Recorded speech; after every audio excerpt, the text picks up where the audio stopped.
Hello, organic students. This lecture is going to be on reducing agents, and then I will have another one on oxidizing agents. But I'm going to jump over to the notes in the handout. So we did an introduction in the last lecture. We are going to go to reduction. All right. So for reducing agents, I don't give you very many this semester, but I actually have these listed on your reference page. So this is what it looks like. And I can jump there real quick.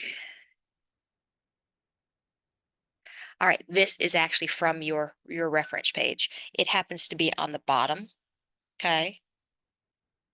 But everything I'm talking about is right there for you. All right. So when we're talking about reduction, it's the species that's oxidized, yes, but we're going to call it the reducing agent because it kind of tells you what it's doing. And there's three main types. First of all, there is hydrogenation, which is using hydrogen gas. Another one is called dissolving metal reductions, and that one is using a radical reaction. And then finally, there's a hydride reduction. And then we're going to talk about each of these.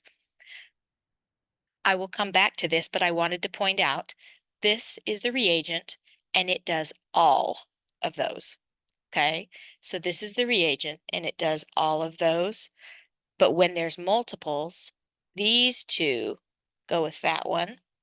These three go with that one. And let's see. These two go with that one. So I didn't draw lines, so just beware when it starts new text. It's starting about the new reagent. All right, the first one, hydrogenation. Hydrogenation requires a metal catalyst, platinum, palladium, nickel, or some combination thereof, where platinum tends to be stronger than palladium, which tends to be stronger than nickel. And it also occurs with syn addition because the metal actually, okay, this is just a jolly drawing. If you want to look up the true picture, you can look at it in the Chem Libre text. Okay, the hydrogen actually comes and sit and is attached to the metal. And then your substrate, like the alkene or whatever, in the jolly visual, you just comes and it sits. And it's also in a fixed position. And so the hydrogens will go on the same side. Now, technically, it can be attached to the metal too, and then it attaches, blah, blah, blah. But if you just visualize that it's sitting on the metal, that's why it's always syn addition. All right, so for instance, we're just going to do an example. I'm going to take, oh,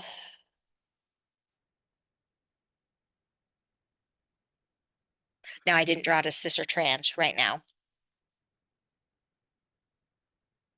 And then I'll just put nickel because it has to have one. So what I'm going to see in the jolly world is this is the metal catalyst. Here's my alkene.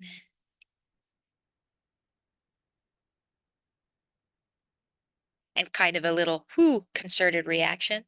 And because it is attached, they go on the same side, and you end up with syn addition. Now, in the product, in an alkane, that doesn't matter, but it does matter sometimes when you have stereochemistry. Change colors. So this hydrogen and this hydrogen are the two that went on. Okay, so again, that's the basic background behind it. Well, let's look at each of the functional groups and what they do. All right, so let's start with alkenes, and they're not specifically in any order, but we'll start with the alkenes. Now, the reactivity is based on stability. So remember, Zaitsev's rule says the most stable alkene is the most substituted. But remember, I don't want it to be stable. I want it to react. So are they going to react? Yes, but you can kind of use an opposite of Zaitsev's rule to predict it. All right, any metal catalyst. So you can use the platinum, you can use the palladium or the nickel, okay, because it's easier to hydrogenate an alkene. So generically,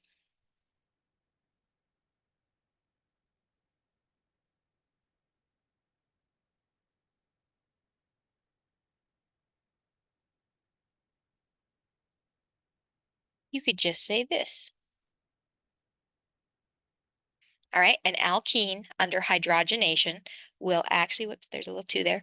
Hydrogenation will make an alkane.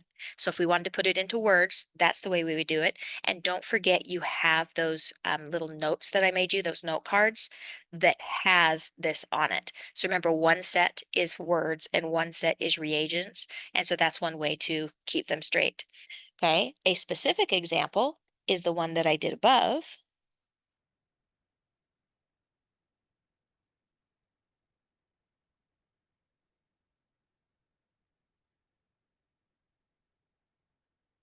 Okay, and that would show the actual reagents. Very favorable. Okay, hydrogenation of your alkenes goes really well. All right, well, what about your special aromatic one called benzene? All right, it's not favorable and it is very slow. It can be done, but it's not very realistic and it requires a strong catalyst, so you're not going to be using nickel. So for benzene,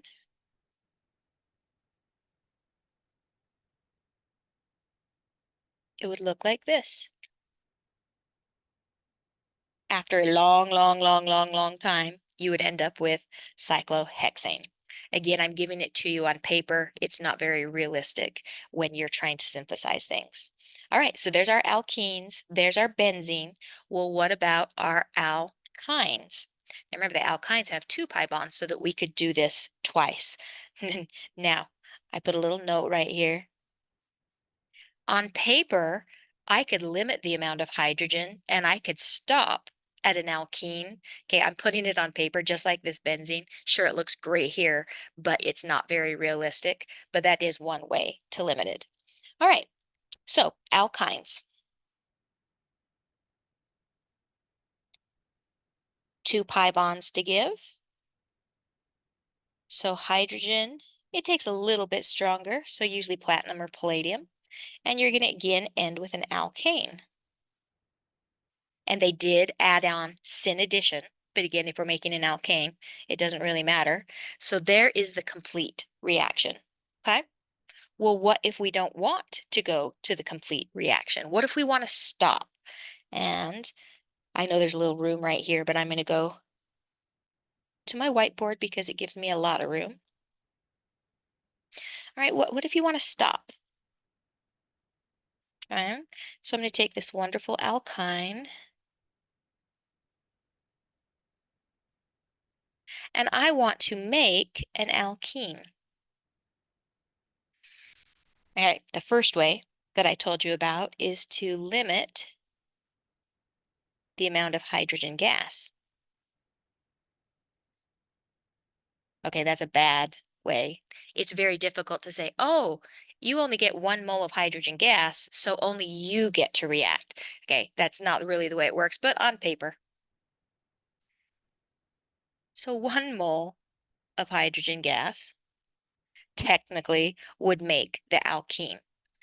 All right, which alkene though? This is syn addition, so therefore it would make the cis alkene. Okay. All right. So there's one way. It is a horrible way, but that is one way. Another way is to use a poisoned catalyst.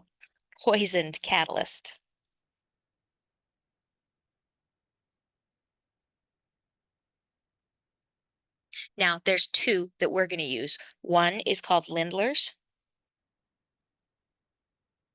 and one is called the P2. But the key is that it's been poisoned. It's not as effective.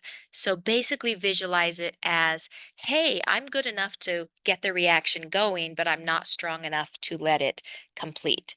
So Lindlar's uses a palladium and a calcium carbonate, and those reagents, we'll look at them in just a second. But for this reaction, again, you still have to have your hydrogen gas, but you could use Lindlar, or there's one called P2, and that would stop at a cis alkene, okay, using a poisoned catalyst.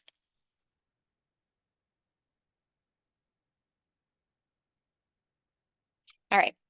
So Lindlar's is a palladium calcium carbonate with a little bit of lead acetate. Okay. I don't even show you the P2 one. Little complicated, but you do need to be able to recognize if you see palladium and calcium carbonate with that lead reagent, that is called Lindlar's. But you are also more than welcome just to put the word Lindlar because I will know which catalyst you mean. All right, so if you want to stop at the cis, you can limit it, or you could use a poisoned catalyst. So that is the hydrogenation of alkynes. Well, what about other double bonds? Okay, so remember, this is an addition reaction and it's hydrogen. So it's not just carbon-carbon bonds that can react, it's pretty much any pi bond. And so let's not forget about our carbon-oxygen bond. And specifically, we're going to deal with aldehydes and ketones because the other functional groups get a little bit more difficult. So we're going to convert back down to alcohols, and this isn't too difficult. We may use any catalyst. We'll do a ketone right there.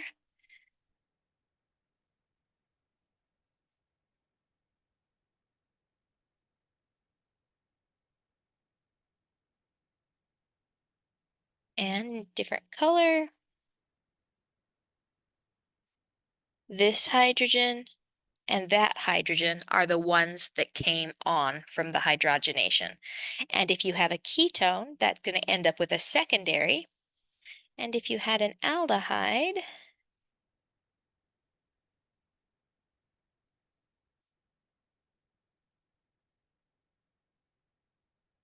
you would end up with a primary.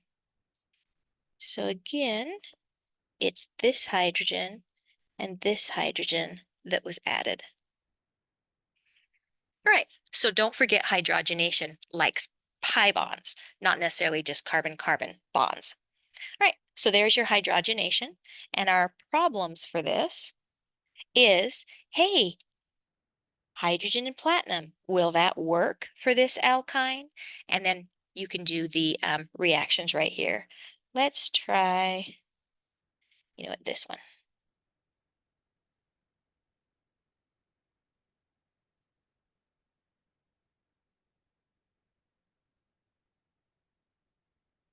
All right, I'm asking you, will this alkyne in the presence of hydrogen gas and Lindlar's catalyst do a reaction? Now, beware, some of them I put in there that don't have a reaction. But this one, the answer is yes. If I do hydrogenation of an alkyne in the presence of a poison catalyst, I'm going to end up with a cis alkene. All right, so there's just a few problems for you to play with.